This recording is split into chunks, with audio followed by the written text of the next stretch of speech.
Hello and welcome. Today's topic is on 6 cash transactions which, if you could avoid, would not end you up in receiving notice from income tax department and eventually you can get away from paying any penalty. First, let me list out what these 6 transactions are. Then we'll go through each of these in detail. In the end, we'll understand what can be done to avoid receiving notice, thus paying no penalty.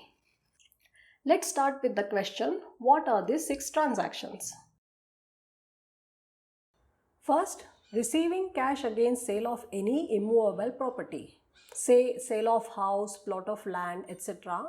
And this would include even advance receipts. Repaying cash against sale of any immovable property, say return of advance or sale consideration itself. Then, accepting loan or deposit in cash from anyone, say loan from friends or relatives. Repaying loan or deposit in cash to anyone, that is repayment of loan from friends or relatives. Fifth one is cash receipts by business. Receipts can be against sale of products or services. Then last one is cash payments by business. Cash payments can be towards expenses like salary, rent or any other business expenses. Let's go through each of these one after the other, starting with cash receipts in connection with sale of immovable property. First, receiving 20,000 or more in cash against sale of immovable property. It can be a flat, plot of land, house, etc. and this would include even advance receipts. Then, repaying 20,000 or more in cash being return of advance or sale consideration itself against sale of immovable property. Let's say you own a house. Let's consider a situation where you have sold the house and received 50 lakhs in cash. Or let's say you have received advance of 1 lakh in cash against sale of the house. Or let's assume you have received advance of 1 lakh through bank transfer, but you returned that advance in cash. If you carry out any of these transactions, you will be required to pay 100% penalty. So in the first scenario, if you have sold the house and received 50 lakhs in cash, then entire 50 lakhs would be penalty. And in case of advance receipts, entire 1 lakh would be the penalty that you would be required to pay. How restricted are we if we want to avail any loan or accept any deposit in cash? Accepting 20,000 or more in a year in cash, being loan or deposit, loan can be from friends, relatives, etc. If you have taken any loan earlier which is remaining unpaid, that also will be added to this limit of 20,000. Then repaying 20,000 or more in cash of loan or deposit so accepted, this would include even interest. To understand this better, let's consider a situation where you have taken 18,000 rupees loan in cash from your friend and you have repaid 20,000 along with interest in cash to your friend. Now, taking 18,000 loan in cash is not a violation of provisions of Income Tax Act, so there is no penalty. But repaying 20,000 in cash would attract 100% penalty. If you run a business or profession, is there any restriction to receive cash from your clients? Let's see. Receiving 2 lakh or more in cash in aggregate from a person in a day. For example, let's assume you have received 1 lakh cash in the morning from a person and 1,50,000 again from the same person in the evening. So in that case, the total cash receipts during the day from a person is more than 2 lakhs. So such transactions would be covered here. Then receiving 2 lakh or more in cash in a single transaction. Say for example, receiving cash in connection with a single invoice, that is covered here. Then receiving 2 lakh or more in cash in respect of transactions relating to one event or occasion from a person. Let's consider an example. Let's say you are into event management and you have taken up a wedding contract. Let's assume you have received 1 lakh advance towards catering and 1 lakh towards decoration. Even though these are received for different purposes, since they all are related to one event, that is the wedding in this case, such transactions would also be covered here. Let's consider an example to understand this better. Let's say you are into selling of cars and you have sold a car to a client for 5 lakhs. Against this sale, let's assume you had received advance in cash of 1,50,000. Then you had received advance by IMPS 2 lakhs and the balance was received in cash on the date of delivery. So total cash received is 3 lakhs. Though you have received cash in two different installments of 1,50,000 each, which is below the limit of 2 lakhs, yet the receipts are pertaining to a single transaction, the total of cash receipts would be considered here. That is, total is 3 lakhs here. Since you have exceeded the limit of 2 lakhs, 100% penalty would apply here. Let's consider another situation. You have sold a car to a client for 5 lakhs, and let's also assume you have received advance in cash of 1.5 lakhs and you have received advance of 3.5 lakhs through IMPS. So here total cash received is 1,50,000. Since total receipts are within the limit, there will not be any penalty in this situation.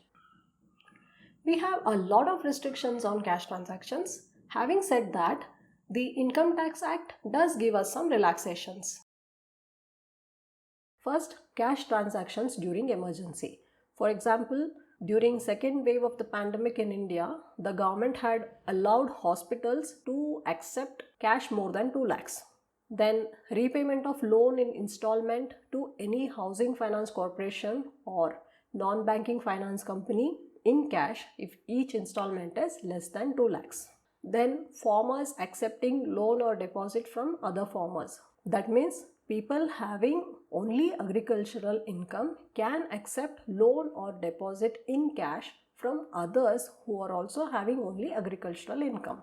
Then if you accept loan or deposit or any specified sum from the government, any banking company, post office savings bank or cooperative bank, any corporation established by a central, state or provincial act, any government company or any other institution or association as notified by the central government. That means there is no restriction for you to accept loan or deposit from these entities. Similarly, there is no restriction for repayment of loan or deposit to these entities. For people running business or profession, there are certain limits over which payments in cash can't be made to their vendors, employees, etc. Let us see what kind of transactions are covered here. Paying 10,000 or more in cash towards business expense, say salary, rent or any other business related expense. Paying 10,000 or more for purchase of any capital asset, for example furniture, machinery, etc. Let's say you have paid 25,000 cash to an employee towards salary. Then such payments will not be considered as business expense and hence no deduction. Let's consider another situation where you have paid 50,000 in cash to buy an office furniture. Here there will not be any penalty as such, but you will not be able to claim depreciation on the furniture that you have purchased. However, there are certain exceptions under Rule 6DD of Income Tax Rules. For example, this restriction is not applicable for payments made to government or certain banks. If you make cash payments when banks don't function due to holiday or strike, or if you pay salary to employees who are on deputation and there's no bank account at such other place, etc., a few of them have become irrelevant. For example, we can use net banking for bank transactions. However, these exceptions are available if you would like to take benefit of. Now, if you are wondering, how does Income Tax Department know about your cash transactions because these don't appear in your bank statement? Let me explain. First, let us consider sale of immovable property. If the property value is 30 lakhs or more, then the registrar or sub-registrar where the property transfer is being registered will be providing this information to the Income Tax Department in the form of SFT, that is Statement of Financial Transaction. If the property value is less than 30 lakhs, then if your income tax return is picked up for scrutiny assessment, this matter might come up. The assessing officer has powers to assess income not only for the year for which you have received scrutiny notice, but he can go back 3 years, or if he is of the opinion that there is evasion of tax of a significant value, then he can go back 10 years and reassess your income. Then loan or deposit. If you are into business subject to income tax audit, then the auditor would be reporting these transactions in audit report, that is Form 3CD. For others, say you are a salaried person or you are into business but not subject to income tax audit, then this information might come up during scrutiny assessment. Then cash receipts or payments by business. Here again same, if you are subject to income tax audit in case of business, then if there is any violation, then the auditor would be required to report in the audit report, and in case of others, it can come up during scrutiny assessment. What can be done so that you neither pay any penalty nor violate the provisions of Income Tax Act? First, let us list out the transactions which are not permissible under the Income Tax Act. First, advance or sale consideration against sale of immovable property. This includes even return of money received. Cash receipts of 20,000 or more are not allowed. But if these receipts are less than 20,000, then such receipts would not be considered as violation of provisions of Income Tax Act. Then, acceptance or repayment of loan or deposit from friends or relatives. Here again, receiving cash of 20,000 or more would be considered as violation, but if it is less than 20,000, then it is not a violation.